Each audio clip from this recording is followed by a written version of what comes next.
అందుకే ఈరోజు చాలా మందిని డ్రగ్స్కి అలవాటు చేశాడు, రకరకాల ఆ యొక్క వ్యసనాలతో వాడు నింపేశాడు యవ్వనస్తుల్ని, కొంతమంది జీవితాలను పాడు చేశాడు.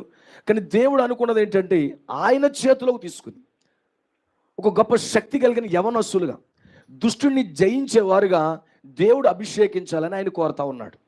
సో ఈరోజు మన మీద ఆయనకి చాలా ఎక్స్పెక్టేషన్స్ ఉన్నాయి, చాలా మీ అందరి మీద చాలా ఎక్స్పెక్టేషన్ ఆయనకు ఉంది.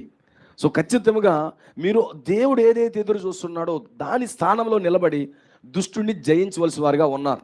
అందుకంటే మీరు బలవంతులు అంటున్నాడు. ఎక్కడి నుంచి వస్తుంది బలము? ఈరోజు యవనస్తుడికి ఎక్కడి నుంచి వస్తుంది బలం అంటే, ఎప్పుడైతే ఒక యవనస్తుడు దేవునికి నాజీరు చేయబడుతున్నాడు, వాక్యానికి నాజీరు చేయబడుతున్నాడు, ఆ వ్యక్తి బలాన్ని పొందుతాడు. మనం నాజీరు చేయబడకుండా దేవుని వాక్యాన్ని మనం సమర్పించుకోకుండా మేము బలవంతులు అంటే నీ సిక్స్ ప్యాక్ జిమ్ బాడీయో పనిచేయద్దు దానికి. చాలామంది